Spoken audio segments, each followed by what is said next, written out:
안녕하세요, 오른의 오음입니다. 벌써 8번째 영상을 촬영을 하는데요. 이 유튜브 촬영이라는 게 진짜 쉽지 않은 것 같아요. 아직도 카메라가 어색하고요, 말투도 잘 안 나오고. 그렇지만 감사하게도 유튜브 시작하고 나서 상담 문의가 많이 들어오고 있습니다. 22년도 공사는 완전히 마감이 되었고요. 내년 공사 앞두고 계신 분들은 고정 댓글에 있는 빠른 문의하기 링크로 문의 남겨주시면 성심성의껏 상담 도와드리도록 하겠습니다. 그리고 구독 버튼 눌러야 다음 현장 영상도 놓치지 않고 보실 수 있는 거 아시죠? 앞으로 촬영할 현장도 많이 남아 있으니까 구독 버튼도 꼭 눌러주세요. 이번 현장은 아파트가 아니라 상가주택 현장입니다. 사는 집 공사 그리고 부분 공사 생각하고 계신 분들은 오늘 영상에서 많은 팁 얻어가실 수 있을 거예요. 그럼 바로 시작해 보도록 하겠습니다. 고고고! 자, 우선 사는 집 인테리어에 대해서 정리 한번 하고 갈게요. 저 뒤에 보시면 짐을 이제 한번 다 포장해서 이렇게 내놓으셨어요. 정말 사는 집 공사하는 분위기가 나죠. 이 코로나 이후로 집에 대한 인식이 많이 바뀌면서 진짜 인테리어 열풍이 불었었죠. 그런데 부동산 가격이 천정부지로 솟구치면서 이사 한번 가기도 부담스러운 상황이 되었었어요. 지금도 물론 부동산 하락장이라고 하긴 하지만 금리 인상으로 대출 이자 부담이 많이 커진 상태예요. 여전히 이사를 가고 싶어도 쉽게 가지 못하는 게 현재 시장의 분위기입니다. 그러다 보니까 자연스럽게 사는 집 인테리어에 대한 수요가 늘어났어요. 사는 집 공사는 크게 두 가지로 나눌 수 있는데요. 첫 번째, 주방, 욕실 같이 부분적인 교체를 하는, 짐을 빼지 않고도 가능한 공사가 있고요. 보관 이사로 짐을 전부 맡기고 하는 공사, 이렇게 두 가지로 나눠볼 수 있습니다. 그래서 짐을 빼느냐 안 빼느냐에 따라서 가능한 공사 범위가 달라지고요. 짐을 다 빼실 때에는 예산이 충분하다면 전체 인테리어도 가능합니다. 그리고 짐을 안 빼실 때에는 사실 도배, 마루 같은 공사는 어렵고요. 주방이나 욕실, 현관, 짐의 영향을 덜 받는 공사만 가능합니다.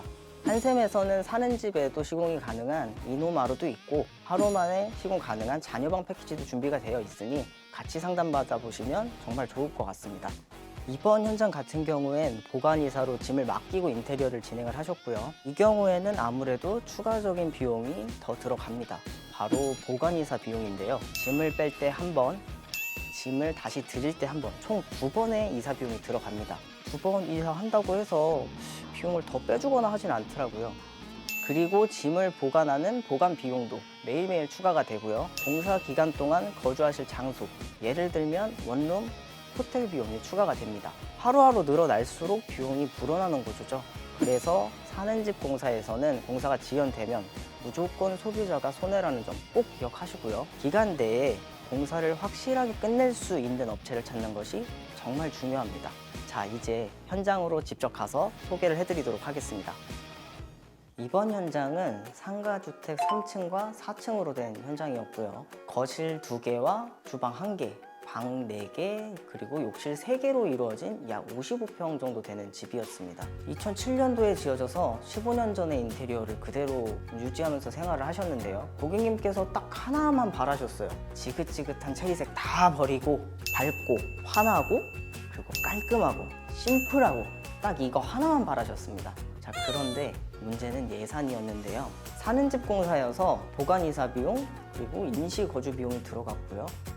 엘리베이터가 없어서 양중 비용이 들어갔어요. 쉽게 말해서 자재를 위층까지 올리는 비용이 추가적으로 들어갔고요. 그러니까 집을 꾸미는데 투자할 돈이 정말 아깝게도 공사 부대 비용으로 나가야 하는 안타까운 상황이었어요. 그래서 예산 범위 내에서 공사 범위를 정하는 것이 가장 중요한 포인트였습니다.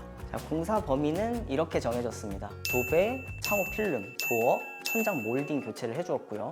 마루와 걸레바지는 제어가 되었습니다.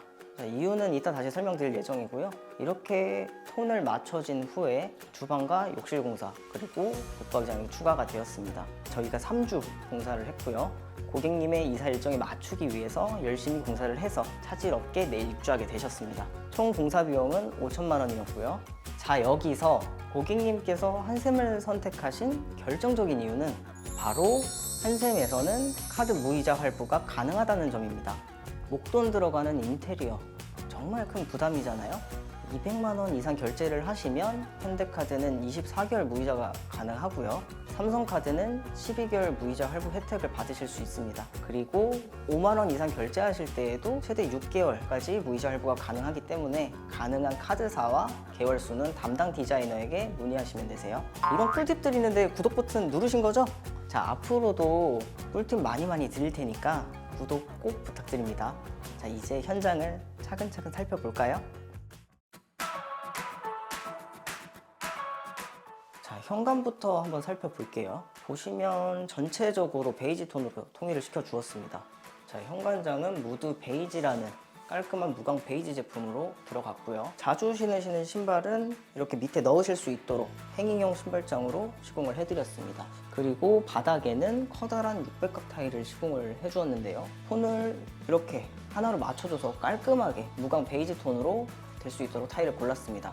그리고 이 부분을 디딤석이라고 하는데요. 이렇게 디딤석 앞에서 신발을 벗고 집 안으로 들어가는 구조죠. 기존에는 디딤석이 없었는데 고객님께서 이 부분이 불편하시고 디자인적으로도 보기에 투박하다고 하셔가지고 이번엔 디딤석을 시공을 해드렸습니다. 예전에는 이 디딤석 부분을 대리석으로 하는 게 일반적인 시공 방법이었는데 저희는 타일로 시공을 했습니다. 이렇게 통일시켜서 공간을 더 넓어 보이게 만들어 줍니다.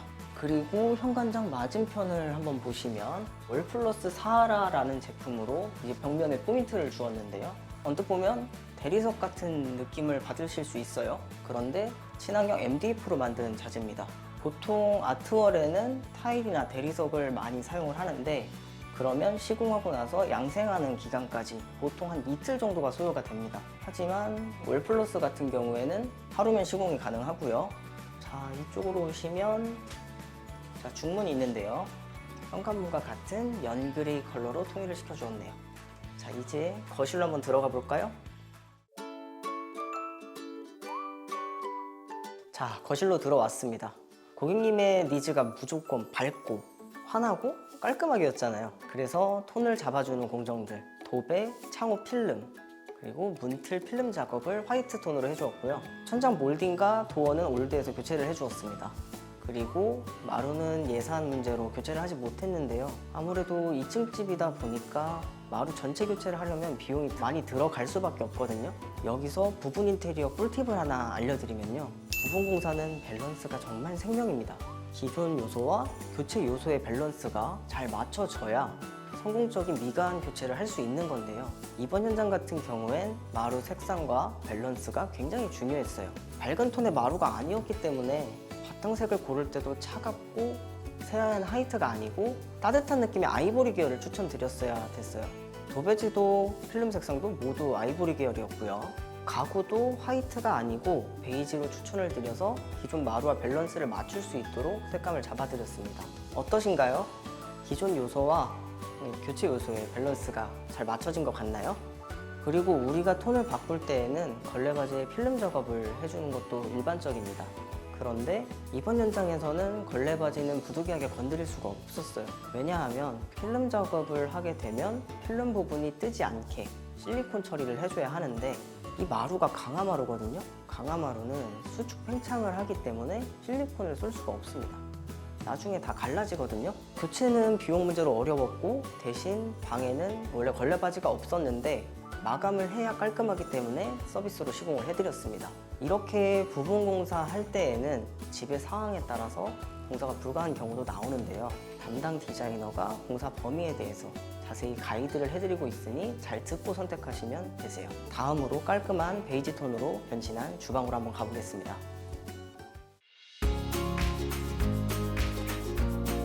이제 주방을 한번 살펴볼게요. 기존 마루와 이질감이 들지 않은 컬러를 선택하는 것이 정말 중요했는데요. 따뜻한 베이지 톤으로 깔맞춤을 해주었습니다.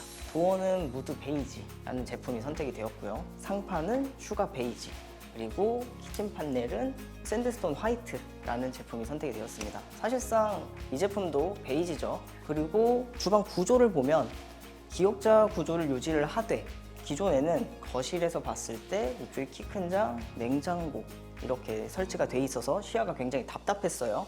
그래서 키 큰 장과 냉장고장을 주방 안쪽으로 이동을 해줘서 개방감이 더 느껴지도록 바꿔드렸습니다. 자, 그러면서 이쪽은 조리 공간이 확보가 더 돼서 더욱더 넓게 쓰실 수 있도록 설계를 해드렸습니다. 자, 그럼 다음은 안방으로 한번 가볼까요? 자, 안방으로 들어왔습니다. 자, 안방도 간단합니다. 전체적으로 통일감을 주기 위해서 화이트 톤으로 맞춰줬고요. 벽지는 아이보리 톤으로 맞춰줬습니다. 도어를 보시면 문틀은 그대로 사용을 했기 때문에 필름 작업을 해주었고요. 도어 같은 경우에는 올드한 디자인이다 보니 민자 도어로 교체를 해주었습니다. 이쪽으로 오시면 이제 창호가 있는데 창호도 아이보리 계열의 필름 작업을 진행을 해주었고요.